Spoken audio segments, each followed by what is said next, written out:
नमस्कार, आप देख रहे हैं प्राइम न्यूज। आपके साथ मैं हूं काजोल नारायण। बहुत स्वागत है आपका उत्तराखंड के बुलेटिन में। देहरादून से बड़ी जानकारी का रुख करेंगे। हाउस टैक्स को लेकर कांग्रेस का प्रदर्शन लगातार जारी है। कांग्रेस कार्यकर्ताओं ने नगर निगम में प्रदर्शन किया। कांग्रेस ने हाउस टैक्स बढ़ाने का विरोध किया है। ट्रैक्टर घोटाले की जांच सार्वजनिक की जाए, इसकी भी मांग लगातार की जा रही है। कांग्रेस महानगर अध्यक्ष लालचंद शर्मा के नेतृत्व में किया गया प्रदर्शन। प्रदर्शनकारियों ने नगर आयुक्त विनय पांडे को सौंपा ज्ञापन। तो ये बड़ी जानकारी इस वक्त की मिल रही है। कांग्रेस का लगातार प्रदर्शन जारी है। कांग्रेस महानगर अध्यक्ष लालचंद शर्मा के नेतृत्व में प्रदर्शन किया गया है। प्रदर्शनकारियों ने नगर आयुक्त विनय शंकर पांडे को ज्ञापन सौंपा है। देहरादून से बड़ी जानकारी, हाउस टैक्स बढ़ाने को लेकर कांग्रेस का प्रदर्शन जारी है। कांग्रेस कार्यकर्ताओं ने नगर निगम में प्रदर्शन किया है। कांग्रेस ने हाउस टैक्स बढ़ाने का विरोध किया। इससे पहले भी लगातार कांग्रेस विरोध कर रही है। और ज्यादा अपडेट के साथ मेरे सहयोगी पवन दीक्षित मेरे साथ फोन लाइन पर जुड़ गए हैं। पवन, कांग्रेस लगातार तमाम मुद्दों को लेकर सरकार को घेरती हुई नजर आ रही है। अब हाउस टैक्स बढ़ाने को लेकर कांग्रेस का प्रदर्शन लगातार जारी है।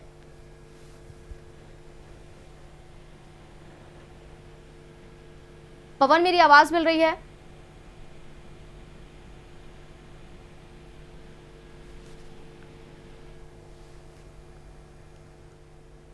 तो पवन तक मेरी आवाज नहीं पहुंच पा रही है। हम दोबारा से संपर्क साधने की कोशिश करेंगे। फिलहाल ये बड़ी जानकारी इस वक्त की, कांग्रेस का प्रदर्शन लगातार जारी है। हाउस टैक्स में जो बढ़ोतरी लगातार की जा रही है उसको लेकर ये प्रश्न है। बड़ी जानकारी इस वक्त की देहरादून से मिल रही है। देहरादून की तस्वीरें आप देख सकते हैं। कार्यकर्ताओं ने नगर निगम में प्रदर्शन किया है। कांग्रेस कर रहा है हाउस टैक्स बढ़ाने का विरोध किया है। सार्वजनिक है। कांग्रेस महानगर अध्यक्ष लालचंद शर्मा के नेतृत्व में प्रदर्शन किया गया। प्रदर्शनकारियों ने नगर आयुक्त विनय शंकर पांडे को ज्ञापन भी सौंपा है। तो ये बड़ी जानकारी इस वक्त की देहरादून से मिल रही है। हाउस टैक्स को लेकर कांग्रेस का विरोध प्रदर्शन जारी है। कांग्रेस कार्यकर्ताओं ने नगर निगम में प्रदर्शन किया है। कांग्रेस ने टैक्स बढ़ाने को लेकर विरोध किया। हाउस टैक्स जो बढ़ाया जा रहा है उसको लेकर विरोध किया है। मेरे सहयोगी पवन एक बार फिर से मेरे साथ फोन लाइन पर जुड़ गए हैं। पवन, लगातार कांग्रेस तमाम मुद्दों को लेकर सरकार को घेर रही है। अब हाउस टैक्स को लेकर कांग्रेस लगातार प्रदर्शन कर रही है। बिल्कुल काजल, आपको बता दें कि जैसे जैसे चुनाव नजदीक आ रहा है तो सभी पार्टियां अपनी तैयारियों में जुटी हुई है। तो वही जो राज्य के ज्वलंत मुद्दे हैं जिनको लेकर के कांग्रेस लगातार घेराबंदी कर रही है। आज भी कांग्रेस महानगर अध्यक्ष के नेतृत्व में आज नगर निगम के नगर आयुक्त विनय शंकर पांडे को ज्ञापन दिया और वहां पर प्रदर्शन किया है। जो लगातार टैक्स में बढ़ोतरी की जा रही है, वही जो ट्रैक्टर घोटाला पूरा उठाने को लेकर निगम के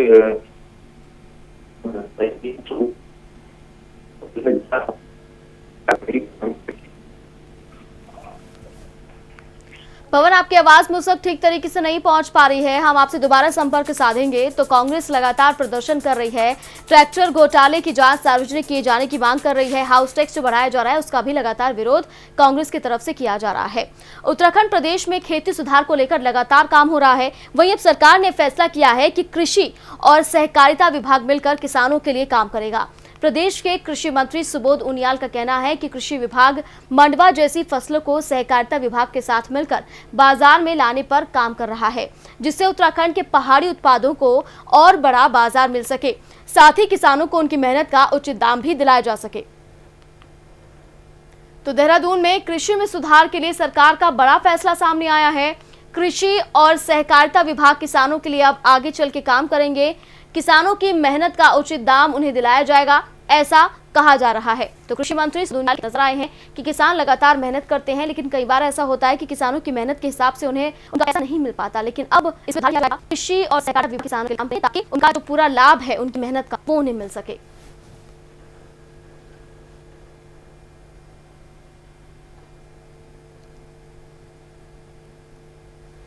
और ज्यादा अपडेट के साथ मेरे सहयोगी पवन मेरे साथ फोन लाइन पर जुड़ गए हैं।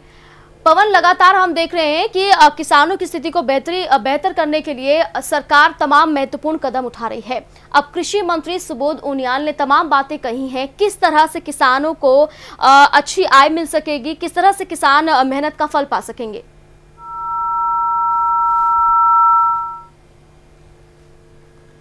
पवन, मेरी आवाज मिल रही है? तो बड़ी जानकारी इस वक्त की देहरादून से, कृषि और सहकारिता विभाग मिलकर किसानों के लिए अब काम करेगा। किसानों की मेहनत का उचित दाम भी दिलाया जाएगा। और जैसे कि पवन मेरे साथ फोन जुड़ गए हैं। पवन, किसानों के लिए सरकार तमाम कोशिश कर रही है कि उनकी जो आय है वो दोगुनी हो सके, उनकी आय बढ़ोतरी हो सके। अब नया फैसला लिया गया है कृषि सुधार के लिए, किस तरह से काम करेगा? काजोल, आपको बताएं कि किसानों के मुद्दे को लेकर के विपक्ष भी लगातार हमलावर है। इसलिए कहीं कहीं सरकार इस किसान बिल विरोधी जो बिल को लेकर के भी बीजेपी जो है कहीं कहीं बैकफुट पे दिखाई दे रही है, क्योंकि किसान भी इसमें विरोध कर रहे हैं और कांग्रेस भी विरोध कर रही है, जिसको देखते हुए सत्ताधारी पार्टी चाहे त्रिवेंद्र सरकार हो या फिर केंद्र सरकार हो, ये दोनों सरकारों ने किसानों की आय को दोगुना करने के लिए प्रयास कर रहे हैं। स्थानीय उत्पादों को बढ़ावा देने के लिए भी त्रिवेंद्र सरकार लगातार प्रयास कर रही है कि जो क्लस्टर खेती की जाएगी, उसमें एक गांव में अलग अलग जो क्लस्टर स्थापित किए जाएंगे, उस क्लस्टर के स्थानीय उत्पादों को बढ़ावा दिया जाएगा, वही स्थानीय मार्केट को भी वहां तक पहुंचाया जा सके। इन तमाम चीजों को लेकर के अब सहकारिता विभाग भी कृषि विभाग से मेलजोल करेगा, एक जगह कोलैबोरेशन किया जाएगा ताकि उनका हम स्थानीय उत्पादों के माध्यम से, सहकारिता के माध्यम से उनकी बिक्री भी कर सके। स्थानीय उत्पादों को पर्यटकों में कैसे उसका प्रचार प्रसार किया जा सके। बिल्कुल पवन, लेकिन जिस तरह से कृषि मंत्री सुबोध उनियाल ये कह रहे थे कि इससे बहुत ज्यादा बढ़ावा जो है वो मिलेगा, कृषि को भी, किसानों को फायदा होगा, बड़ा बाजार किसानों को दिलाने की जरूरत है। ऐसे में बड़ा बाजार किसानों को कैसे मिल पाएगा? बिल्कुल काजोल, इस ओर सरकार लगातार प्रयास कर रही है कि क्लस्टर खेती, क्योंकि जहां पर ज्यादा जमीन को एक साथ एक फसल के लिए उसमें वहां पर उत्पाद किए जाएंगे ताकि वहां पर ज्यादा से ज्यादा एक ही वस्तु की उपज हो सके, तो वहां पर स्थानीय उत्पादों को बढ़ावा मिल सके और वहीं पर उसकी मार्केट भी उपलब्ध कराई जा सके।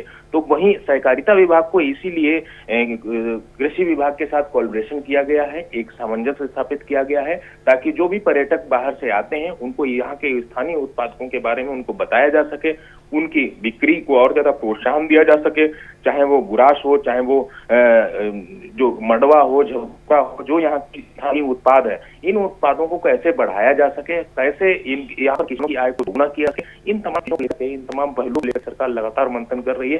किसानों की समस्याओं को कैसे समाधान किया जा सके, स्थानीय उत्पादकों को कैसे बढ़ावा दिया जा सके, स्थानीय रोजगार को कैसे बढ़ावा दिया जा सके, पलायन को कैसे रोका जा सके, सरकार लगातार मंथन कर रही है। यही वजह तमाम तरह की जो बिल्कुल पवन, शुक्रिया तमाम जानकारी पहुंचाने के लिए। आगामी कुंभ को लेकर उत्तराखंड में कांग्रेस और बीजेपी आमने सामने आ गई है। सरकार जहां दावा कर रही है कि डेडलाइन से पहले कुंभ से संबंधित सभी कार्य कर लिए जाएंगे, वहीं हरिद्वार पहुंचे कांग्रेस के प्रदेश अध्यक्ष प्रीतम सिंह ने बताया कि सरकार की कथनी और करनी में बहुत अंतर है। हमने हरिद्वार में जगह जगह देखा और पाया कि कुंभ कार्य में कोई तेजी फिलहाल नजर नहीं आ रही है। अगर इसी तरह से काम चलता रहा तो ये कुंभ भव्य नहीं हो पाएगा। आपको बता दूं कि 2021 में कुंभ का आयोजन उत्तराखंड में किया जाएगा, जिसको लेकर सरकार तमाम कोशिश कर रही है। सरकार की तरफ से रोजाना ये अपडेट आता है कि इसको लेकर काम बहुत तेजी के साथ हो रहा है, लेकिन बीजेपी और कांग्रेस अब आमने सामने होती हुई नजर आ रही है। देखिए, कुंभ मेले के लिए जो व्यापक तैयारियां होनी चाहिए थी, वो तैयारियां ये सरकार नहीं कर पाई। डबल इंजन की सरकार है, जो धन जो है केंद्र सरकार से कुंभ के लिए मिलना चाहता वो नहीं मिल पाया। इसलिए आप देख रहे होंगे कि कुंभ हमारे सर पर है, लेकिन जो तैयारियां होनी चाहिए थी वो नहीं हो पाई। इसलिए हम सरकार से भी कहना चाहते हैं कि कुंभ मेला अगर आप करेंगे तो उसके लिए सरकार को व्यापक तैयारियों के साथ साथ ये कोरोना की महामारी जो है ज़्यादा ना फैले, इसके लिए भी इंतजामात करने पड़ेंगे। तभी जो है मैं समझता हूँ कुंभ भी हो पाएगा और हम कोरोना की महामारी से भी बच पाएंगे। से काम पूरे हो पाएंगे और हम लोग मैं समझता हूँ कि दिसंबर में सभी मान्य संतों के साथ बैठकर और कोविड की दृष्टिगत तब से होगा कि इसका स्वरूप क्या होगा, लेकिन जो विकास के काम चल रहे हैं वो काम हम पूरे कर लिए। डेडलाइन में काम करेंगे हो सकता। और इसी खबर पर ज्यादा अपडेट के साथ मेरे सहयोगी नरेंद्र मेरे साथ फोन लाइन पर जुड़ गए हैं। नरेंद्र, ये जो हम देख रहे हैं कि कुंभ की तैयारी को लेकर बीजेपी और कांग्रेस आमने सामने आ गई है, इसमें सच्चाई कितनी है? क्या वाकई कुंभ का काम जो है तेजी के साथ नहीं चल रहा है या फिर सिर्फ कांग्रेस राजनीति कर रही है? काजोल, आपको बता दें कि जिस तरह से उत्तर प्रदेश में हाल ही में कुंभ का आयोजन भव्य किया गया था और योगी आदित्यनाथ की पीठ थपथपाई गई थी, और जिस तरह से उन्होंने इलाहाबाद का कुंभ को दर्शाया था, तो उसको इसी के तर्ज पर हरिद्वार में भी कुंभ का आयोजन किया जा रहा था, लेकिन कोरोना इफेक्ट के कारण कई जो गति है उस पर असर पड़ा है। और देखने वाली बात यहाँ पर ये भी है, जो कार्य चल रहे हैं कोरोना इफेक्ट के कारण वो कार्य धीरे चल रहे हैं, जिसको लेकर लगातार सरकार जो है लगातार बैठक भी कर रही है। हाल ही में देश की प्रधानमंत्री नरेंद्र मोदी ने योगी आदित्यनाथ और त्रिवेंद्र सिंह रावत के साथ मुलाकात की और संवाद उनसे ऑनलाइन संवाद के जरिए उन्होंने हरिद्वार का जायजा लिया और साथ ही उन्होंने ये भी अच्छा रहा कि जल्दी से जल्द जो कुंभ के कार्य हैं वो पूरे होने चाहिए। इसको नरेश, जो दावे किए जा रहे हैं कुंभ के कार्य पूरे करने को लेकर कि कुंभ की तैयारियां जो हैं वो जोरों शोरों से होंगी और तैयारियां पूरी कर ली जाएंगी वक्त पर, इसमें कितनी सच्चाई है? क्या वाकई जो दावे किए जा रहे हैं वो सही साबित हो पाएंगे? काजोल, देखिए ये तो आने वाला वक्त ही बता पाएगा, लेकिन जिस तरह से कार्य चल रहे हैं अपने आप में एक बहुत बड़ा सवाल यहाँ पर खड़ा होता नजर आ रहा है, क्योंकि जो कार्य है वो उनकी गति बहुत धीमी है। इसको लेकर संतों ने भी कई बार राज्य सरकार से मांग की है। वहीं अब जो है कांग्रेस के प्रदेश अध्यक्ष प्रीतम सिंह पवार यहाँ पर पहुंचे, उन्होंने भी इस पर नाराजगी जाहिर की है। जी बिल्कुल, बहुत शुक्रिया नरेश। तमाम कर तैयारियां की जा रही हैं, लेकिन इस बीच कांग्रेस और बीजेपी आमने सामने आ गई हैं। कांग्रेस का ये कहना है कि सरकार दावे कर रही है, लेकिन दावे जो हैं वो खोखले साबित हो रहे हैं। केंद्र सरकार की ओर से अनलॉक 5 के तहत राज्य सरकारों को अपने अपने राज्यों में स्कूल खोलने की छूट दे दी गई है, जिसके बाद उत्तराखंड में भी स्कूलों को खोलने पर सरकार मंथन कर रही है। उत्तराखंड की त्रिवेंद्र सरकार ने प्रदेश में स्कूल खोलने से पहले अभिभावकों को शिक्षकों की राय जानने का काम शुरू कर दिया है। स्कूलों को लेकर शिक्षा मंत्री अरविंद पांडे ने कहा है कि स्कूल खोलने का काम 3 चरणों में होगा। पहले चरण में कक्षा 9 से 12 तक के स्कूल खुलेंगे। इस संबंध में राज्य के सभी जिलाधिकारियों से अभिभावकों की राय को लेकर रिपोर्ट मांगी गई है। वहीं उत्तराखंड के प्राइवेट स्कूलों की बात करें तो प्राइवेट स्कूल भी चरणबद्ध स्कूल खोलने के लिए तैयार हैं। प्राइवेट स्कूलों के प्रिंसिपल प्रोग्रेसिव स्कूल एसोसिएशन के अध्यक्ष प्रेम कश्यप ने बताया कि प्राइवेट स्कूलों को खोलने के संबंध में एसोसिएशन की शिक्षा सचिव से वार्ता हो चुकी है, जिसमें कुछ शर्तों के साथ ही राज्य सरकार के आदेश के अनुसार स्कूल खोले जा सकते हैं। लेकिन प्राइवेट स्कूलों की मांग है कि शिक्षकों को कोरोना वॉरियर्स घोषित किया जाए। स्कूल खुलने के बाद ऑनलाइन क्लास नहीं दी जाएंगी। बच्चों की जिम्मेदारी स्कूल की नहीं बल्कि अभिभावकों की होगी।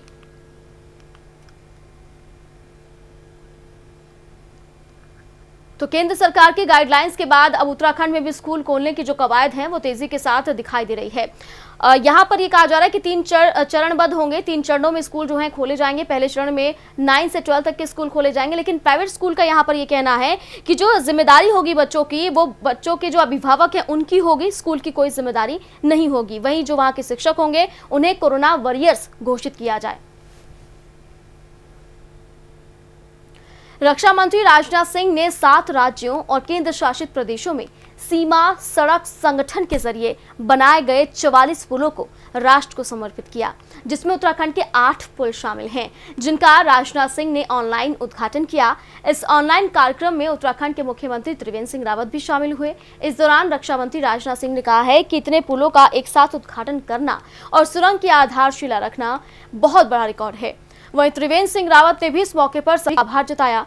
सीएम रावत ने कहा कि इन सभी पुलों का स्मारक दृष्टि से तो महत्व है ही, स्थानीय लोगों को भी इसका बहुत लाभ होगा। उत्तराखंड में बनाए गए पुलों से कैलाश मानसरोवर यात्रा पर आने वाले श्रद्धालुओं और पर्यटकों को काफी सुविधा होगी। दरअसल आज रक्षा मंत्री राजनाथ सिंह ने 44 पुलों को राष्ट्र को समर्पित किया है, जिसमें उत्तराखंड के भी 8 पुल शामिल हैं जो राष्ट्र को अब समर्पित हो गए हैं।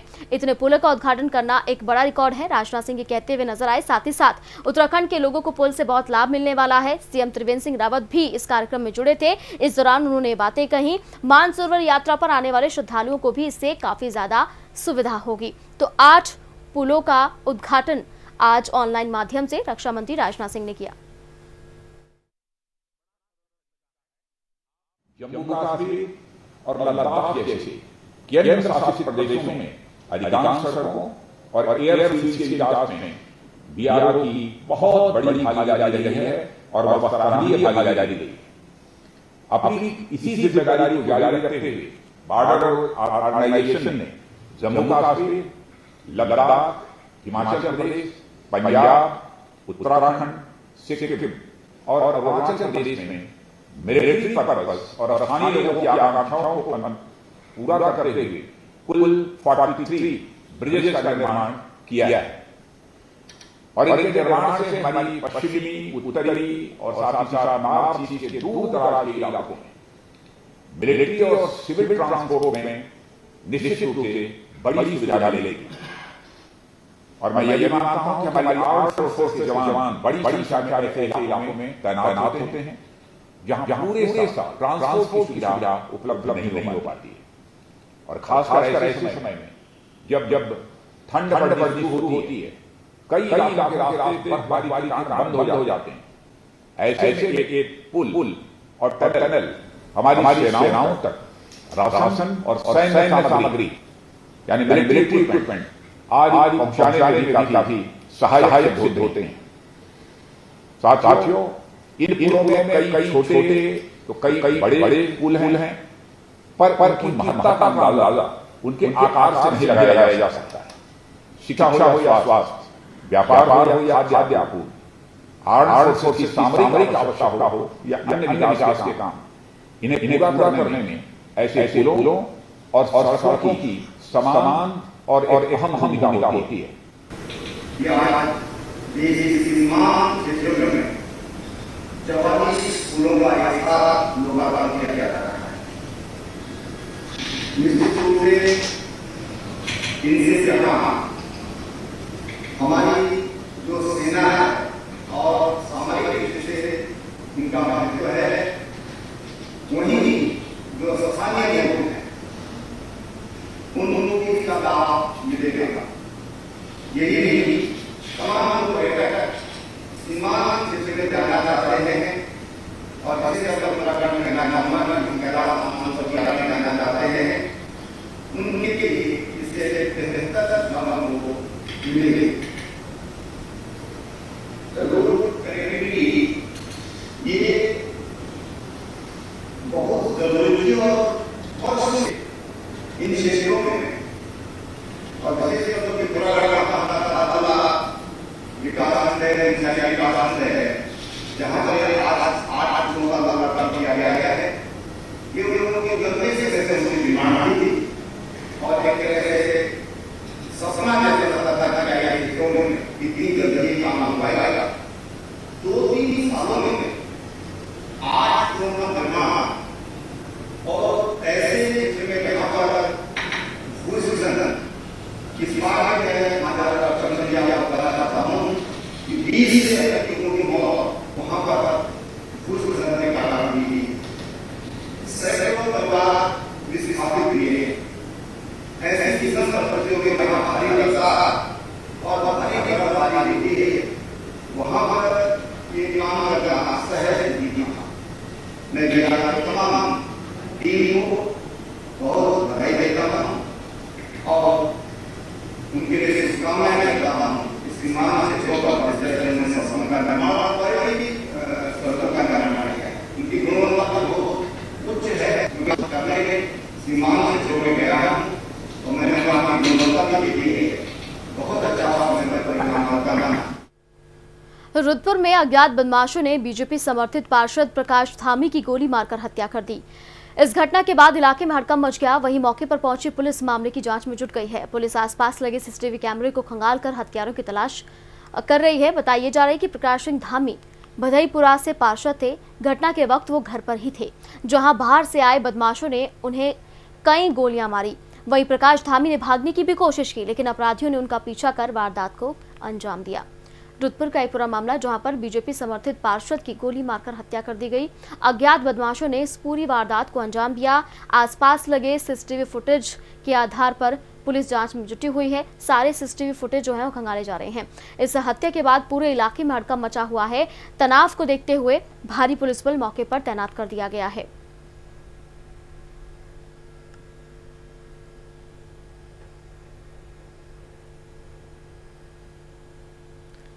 और मेरे सहयोगी शाहिद खान मेरे साथ फोन लाइन पर जुड़ गए हैं। शाहिद, क्या पुलिस पता लगा पाई है कि वो बदमाश कौन थे? क्या कोई पुरानी रंजिश थी धामी की उनके साथ? बताऊंगा कि ये भाजपा के पार्षद है प्रकाश सिंह धामी। इनके आज सुबह सुबह घर पे 4 लोग आए थे, जो 3 लोग गाड़ी से नीचे उतरे और उसके बाद इनके घर में गेट पे इनको गोली मारी और जब ये भागे तो इनके घर के अंदर घुस के इनको गोली मारी। पुलिस सीसीटीवी फुटेज के आधार पर उन लोगों की जांच कर रही है और जिस रोड से वो गाड़ी निकली है, जहाँ टोल प्लाजा लगा था, वहाँ भी वो दिखा है। तो टीम ने पुलिस ने 5 टीमें गठित करके उन लोगों की गिरफ्तारी के लिए भेज रखी है। शायद परिवार की तरफ से क्या कुछ कहा जा रहा है, परिवार के बयान दर्ज हुए हैं क्या? अभी जांच चल रही है परिवार की तरफ से, अभी कोई बयान दर्ज नहीं है। प्रकाश से जो धामी है उनका पोस्टमार्टम हो रहा है, उसके बाद जो पुलिस कह रही है उनके परिवार के बयान दर्ज करेंगे और साथ ही साथ ये देखा जाएगा इनकी पुरानी दुश्मनी किससे थी, कहीं पुराने जिसकी वजह से तो नहीं हुआ है ऐसा, या कोई राजनीतिक कारण। बिल्कुल, शायद आसपास जो लोग मौजूद थे, जो चश्मदीद थे, उनसे क्या कुछ पूछताछ हुई है अब तक? पुलिस उनसे पूछताछ रही है और प्रकाश उसके सामने बच्चा जेल है, वहाँ पे सीसीटीवी कैमरा लगे, प्रकाश घर पे सीसीटीवी कैमरा लगे, तो उसी के आधार पर लोगों की वो जांच हो रही है। और साथ ही साथ जो वहाँ से लोग आए थे उन्होंने एक मेडिकल में पूछा था कि पार्षद धामी का घर कौन सा है, उससे ही पूछताछ की जा रही है कौन लोग थे, किस तरीके के लोग थे, और जो जिस गाड़ी से आए थे उसका नंबर ट्रेस किया गया तो वो नंबर भी फर्जी निकला। शायद कितने लोग बताए जा रहे हैं, कितने बदमाश बताए जा रहे हैं जो कि गाड़ी में सवार होकर आए थे? गाड़ी में 4 लोग सवार होकर आए थे, जिसमें 3 लोग नीचे उतर के आए थे और एक बंदा गाड़ी के अंदर ही बैठा था। बिल्कुल शाहिद, शुक्रिया तमाम जानकारी पहुंचाने के लिए। तो रुद्रपुर की ये घटना है जहां पर बीजेपी समर्थित पार्षद की गोली मारकर हत्या कर दी गई। अज्ञात बदमाश गाड़ी में सवार होकर आते हैं, आसपास के जो लोग होते हैं उनसे पूछते हैं कि पार्षद का घर कौन सा है, उसके बाद घर में घुसकर पार्षद की गोली मारकर हत्या कर देते हैं। आसपास जो सीसीटीवी लगे हुए हैं उनको खंगाला जा रहा है, लेकिन अब तक पुलिस के हाथ खाली है। परिवार से अब तक कुछ भी पूछताछ नहीं हो पाई है। देश के साथ प्रदेश में भी 15 अक्टूबर से काफी गतिविधियों खोलने की अनुमति सरकार ने जारी कर दी, लेकिन विधानसभा अध्यक्ष ने सरकार को सलाह देते हुए कहा है कि हमको सभी बातों का ख्याल रखना होगा। उत्तराखंड में कोरोना का संक्रमण तेजी के साथ पांव पसार रहा है, ऐसे में किसी जल्दबाजी में जनता के लिए मुसीबत ना बढ़ जाए, इस पर भी सरकार को ध्यान देना चाहिए। देखिए, ये बात तो ठीक है कि हमारे प्रदेश में भी कोरोना बहुत तेज़ी से फैल रहा है और कभी तो ग्राफ बहुत तेज़ी से ऊपर जाता है, तो 1-2 बार बीच में ये भी आया कि थोड़ा हमें बहुत ज़्यादा राहत भी महसूस हुई कि जब पॉजिटिव की संख्या कम जानकारी में आई। लेकिन ये बात भी ठीक है कि हमारी जो सामाजिक गतिविधियाँ हैं, जो आर्थिक गतिविधियाँ हैं, वो कहीं ना कहीं इससे बहुत प्रभावित भी हुई है और अनेकों ऐसे मौके भी आए कि जब लोग इसे बहुत परेशान भी दिखाई दिए, महसूस भी हुआ। सरकार ने जो अपना एक 15 तारीख से अनलॉक 5 की घोषणा की है, अनेकों चीज़ों को खोलने का काम करने का निर्णय लिया है।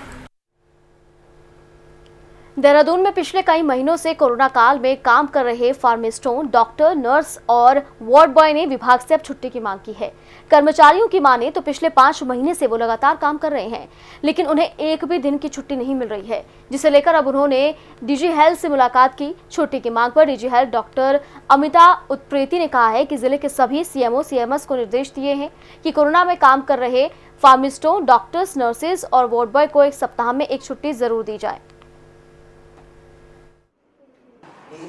जो हमारे ऐसा नहीं है, वो लोग आए और हमसे बात करी और 15 घंटे नहीं कराया जा रहा उनसे काम। हमारे द्वारा निर्देशित किया गया है सभी जनपदों में कि कोई भी कर्मचारी या अधिकारी अगर काम कर रहा है तो उसको जो है छुट्टी भी जरूर दी जाए और उसको रिलैक्स किया जाए। तो वो वहाँ के सीएमओ और वहाँ के प्रमुख अधीक्षकों को निर्देशित किया गया है और मैं ये उम्मीद करती हूँ कि उनके द्वारा जो है हफ्ते में 1 दिन की छुट्टी जरूर दी जाती होगी। और इसी के साथ फिलहाल खबरों में बाकी खबरों के लिए आप देखते रहिए प्राइम न्यूज़।